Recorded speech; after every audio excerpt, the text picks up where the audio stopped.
Each week, we take a moment, sit down, and talk about things going on at the road in what we call the Road Detour. Hey, welcome back to the Road Detour, and we got one of our younger families with us today, and this is the Caskey family, Steve and Kelly Caskey, and we're kind of looking for families and individuals to talk to about the Bible reading plan. We're going to get to that with you guys in a minute, but we like to have a little fun too, right? Mm-hmm. So, favorite place to go eat that somebody watching the Road Detour could go to today and eat, the place that you go, this is it for me. Oh, his would be Texas Roadhouse. Texas Roadhouse. 100%. Can definitely go there today. Mm-hmm. How about yours?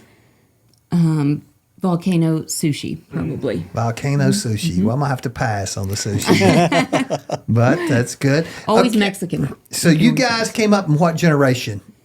We were born in the 70s. 70s. So 80s would be probably. Favorite 80s song? Oh, I told you, it's going to be fun. Ooh. I would have to say, for me, Pour Some Sugar on Me. Oh, my. Hey, nothing I can appreciate more than honesty, right? Mm-hmm, mm-hmm. Right. That's funny. Yeah. That's funny. What about Steve? It'd probably be in the hair band days, too, like Guns N' Roses or something like that. Yeah. So. Okay. Mm-hmm. All right, so you guys, born in the 70s, came up in the 80s. How'd you meet? In a bar. In a bar? Again? This is interesting. Yeah. You know we have about 20,000 viewers? Yes. I'm just so excited about this. to pour my life out. He actually worked at OG&E, and he came in after work sometimes and had a drink, and I worked there. And he asked me out for a long, long time. And finally, I broke down and went on a date with him. And it was history. And that was it. One day. That was it. One day. We dated for 8 years and then got married. And we've been together for 20 years now. Hey, I have a son that works at OG&E.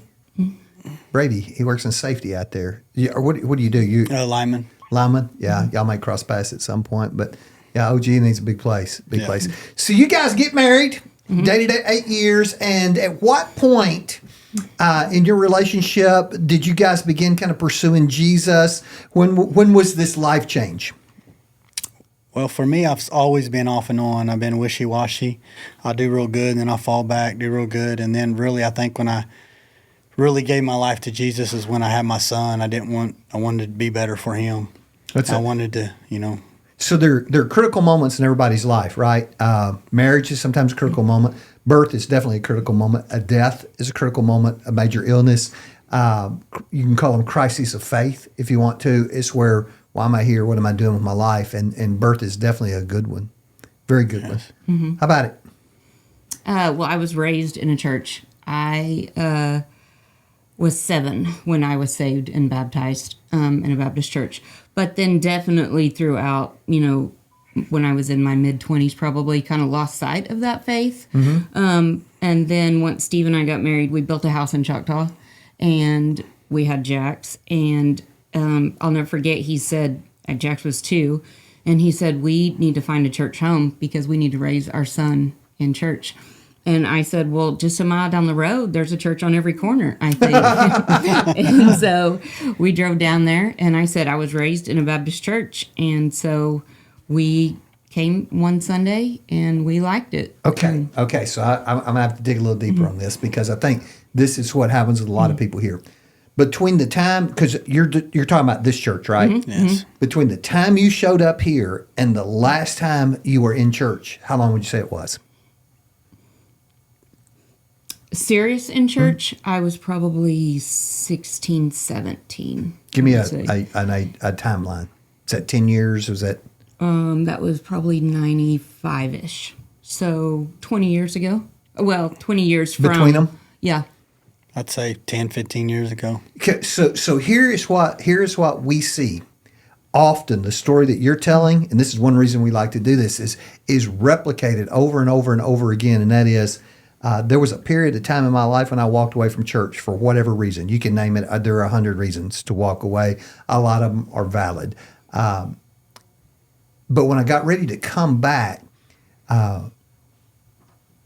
ideally in a church, the people you would want to see come to church are people who've never been, right? The people who meet Jesus and get involved. That second group is the people we'll call it a re-meet.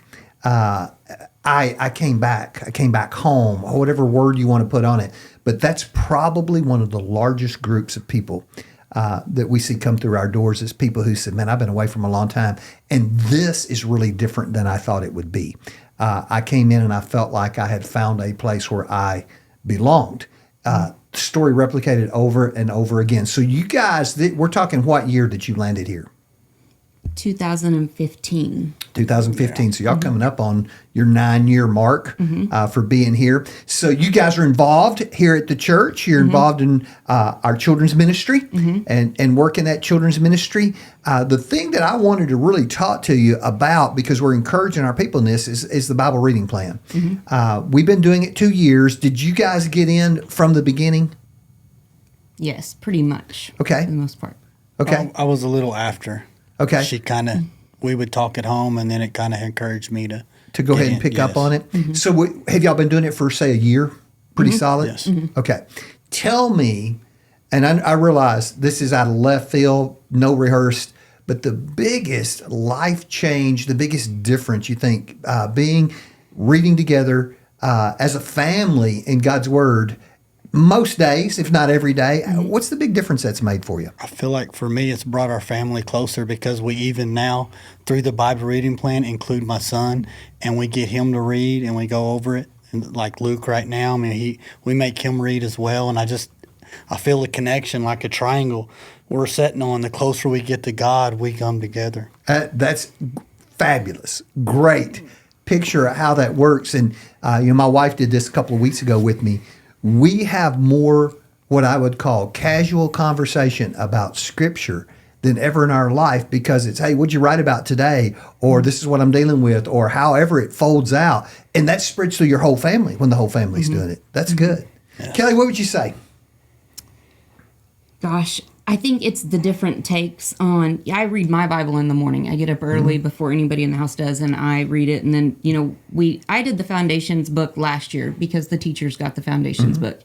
And so that's kind of when I really started digging a little deeper. Okay. And I would ask Steve something, and he is a lot more technical than me. I am a little more, I don't want to say surface, but he is more of a numbers guy, and he can really dig deeper than I can.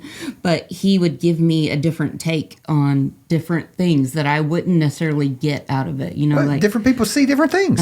Yeah. And so I think it brought us closer together, that we could really start talking on deeper levels, I guess. Very good. And learn from each other. Do you guys read and journal, or just read? How does that work for you? I read and journal. Okay. So you do the book. You do the Foundations book. Okay. I read, and then I have a Foundations book, but I off and on the journaling. Okay. I read, and then I have just a notebook that I try to write in, and that just is where it's most comfortable for me. I shared a story about you walking away from a situation where you felt like I figured out what maybe my spiritual gift was. Can you tell me a little bit about that? And basically, what kind of moment that was for you to see that? Well, they brought out I remember, was it a year or so ago, they brought out the notes, and we read through all that. And my wife is real good at helping and working in the nursery, and I just didn't feel like that was my spiritual gift. So I kept on, and then I felt like helping others, or like doing something for someone else. And I felt like being able to do that made me burn, you can feel it, and that's just helping others, I think. So your reason for living. Yes. Right. So here's the crazy thing. What you're talking about, service, giving, service, helps, all kinds of names that go with it. A few years ago, it's probably been 10 years ago, we put the whole church through the spiritual gifts thing in a class we taught. And people who actually had the gift of teaching, out of about 250 people who took the test, there were two people that through that test said they had the gift of teaching. Well, we have way more teachers than that. You guys, y'all are right? And here's what you discover. Not everybody who teaches has a gift of teaching. A whole bunch of people, especially depending on what ministry you're in, have the gift of servanthood or helps or mercy. Yes. And so, but finding that, it solidifies why you're here. It's your purpose. That passion, that personality, that giftedness, and it all leads to your purpose. And do you know what your spiritual gifts are, Kelly? Yeah, one was Do you remember? When So y'all took the test. Yeah, we did the actual test, and it's been a while since we did it. But gosh, I want to say I think teaching was one. I don't remember. I'm going to be surprised with you in the service industry that service or helps is not in there somewhere. Yes. Yeah, service was one. Host is the hostess Oh yeah, something? it One is. of them, I want to say. Hosting. Yeah, those that were means, all of them. and here's the crazy thing, because that would mean I love to have people over to my house and do a party, and I'm going to guess that Steve maybe doesn't have that gift. Yeah. Yep. And that's it. That's the way it goes. And then we learn that okay, we're in this together. We do these things together. Yeah. So you guys have how many children? Two. What's their ages? Ooh, 22. 22 and 10. So you have an adult child and a child. Okay. So I've asked people this from your perspective, your life experience. First question: what would you tell parents who are currently raising their kids? The best piece of advice you could look at them and go, "This is what I'd tell you." Don't be so hard on yourself. And when you make a mistake, and definitely go to the Lord. I feel like that's number one for me with Him. I feel like I didn't do a lot of stuff with my daughter, and I made all these mistakes, and I'm almost got a chance I'm not going to do that again, and forgive myself for the stuff I feel like I did, and I'm going to do better with my son. That's good. It's a really honest answer. I think just keep the line of communication open. Let them know that they can come to you and talk to you about anything, and there's no judgment. If they hear something at school, let them know that they can come talk to you. Yeah. That you're a safe place, no matter what it is. That's a good word. How about marriage?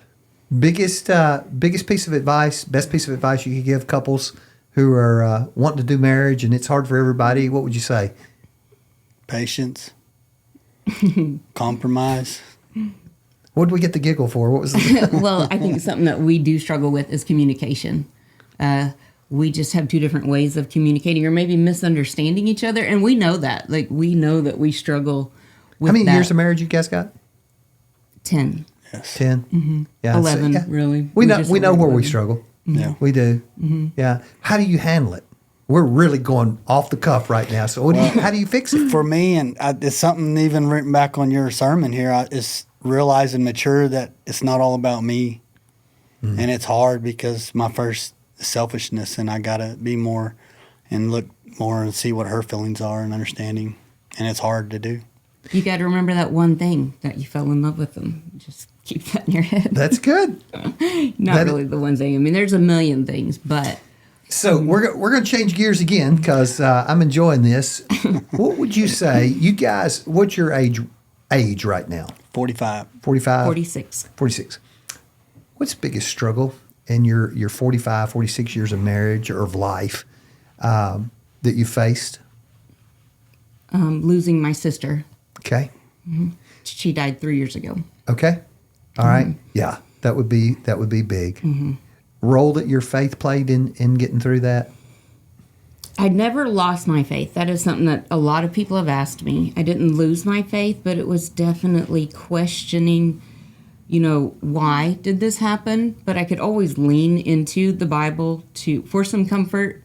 And it definitely got me through it. And knowing that I would use my faith in this experience to witness to somebody else and help them through it. And I don't even know if I have fully done that yet, but I know it's coming. Guess what you're doing right now? Yeah. Yeah. You're doing that right now. And like the sermons that you do about losing your wife and stuff, I really can understand that because all of those emotions come with it. And I've never really been angry about it, but you definitely, it's a true testament of your faith when you can go through something like that and just still have faith in God, that it all happens for a reason and that there is a bigger plan. Wow. So, but there is. Steve, anything in your 45 years? And listen, if there's not, because I lived almost 45 years of my life pretty pain-free. Everybody's got pain, but the big stuff didn't hit me till after I was really at 44 and then beyond. It's like once the dam broke, it broke in a lot of ways, but No, I've been pretty blessed. I still have my mom and dad. I got all my brothers, 3. So I've been pretty blessed. I mean, like I said, with our marriage, I mean, I love Kelly, but sometimes it's tough. I mean, like I said, I fell back and it was just selfishness. And once I started realizing what the problem was, I gave my life back to the Lord, and I've been baptized here, since I come back. And so for me, the most part, it's just, I probably said the biggest is communicating and just getting over myself. And yeah. We had one of our people that we love a bunch that had a heart cath today, and he's young. And Vic and I had gone to see him, and we were talking about how old we were when we had our first life crisis. When you're first, like, somebody I love could die, or somebody I love could be really sick, and how that changes everything. For us. And so that's kind of what was behind that question to you guys, of just being curious of how life has unfolded for you. Man, I'm really proud of you guys' involvement here. I learned a lot about you just sitting here. Anything you want to know about me? I've never asked that. Nobody sitting in this room have I ever looked at and said, hey, is there anything you want to ask me that you've not asked me? Well, you're pretty open, so, I mean, you tell us a lot. Try to be. It's an easier life if you are.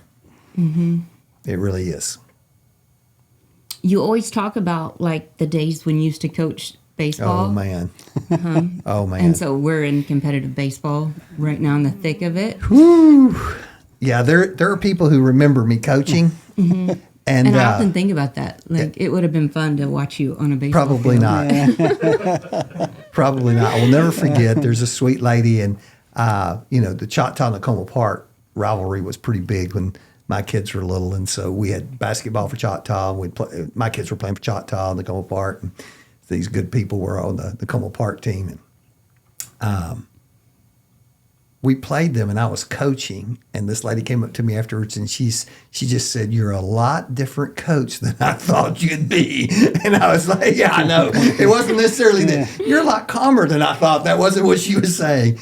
It was, that's something that going back I would do differently. I bet on the thing that my kids are all going to be great athletes, and, we're going to win all these games, and we did competitive sports and all the stuff that every parent goes through. But I was obsessed with coming out with a W rather than developing kids. And about the time my kids hit 5th or 6th grade, somebody gave me a great piece of advice as a coach. They said, stop choosing kids and start choosing parents, because those guys are going to sit on that fence together, or they're going to sit in the bleachers together, and if they like each other and love each other, your coaching experience is going to be great. Don't worry about having this marvelous team. We stepped out of competitive sports at that point, and we chose parents. And here's the crazy thing. When my one son graduated high school and played baseball, I think out of the 9 kids on the field, 7 of them had played baseball with us by choosing parents, not by choosing kids. And they just persevered through the system, because sometimes that's what it is. So yeah, I was a loud, ugly coach at times. Those are some of the things you wish you could go back and redo. We've been blessed. We've had a lot of great coaches. Oh, some of them go to church here, actually. But yeah, you know what? One of the big blessings to me is to be, say, walking, I don't know, through Kohl's or whatever, and have some 20-something-year-old guy run up to me and go, "Do you remember me?" And most of the time I don't, because things change a lot, and go, "You were my coach." And to thank me for it. That's a big deal. That's a big deal when you look back on it. So I appreciate that. That's a good question. Take me down memory lane. Good. Well, thank you guys for joining us on the Road Detour. If you're not a part of the Bible reading plan, I'm telling you, it will change your life. It will change your life, change your marriage, change your family structure. It is amazing when we take God at His word, the impact it can have on our life. So pick that up. We may even put a link at the bottom of this where you can find it on our webpage. Actually, our webpage is down right. No, it's back up. It's up. Good deal. We'll put a link up, and if you're interested in getting on board with your family or picking up one of the foundation books here at the church, they're available at the hub for $5. So be a part of that and watch what God does. Hey, we love you guys. We'll see you next week on The Road Detour.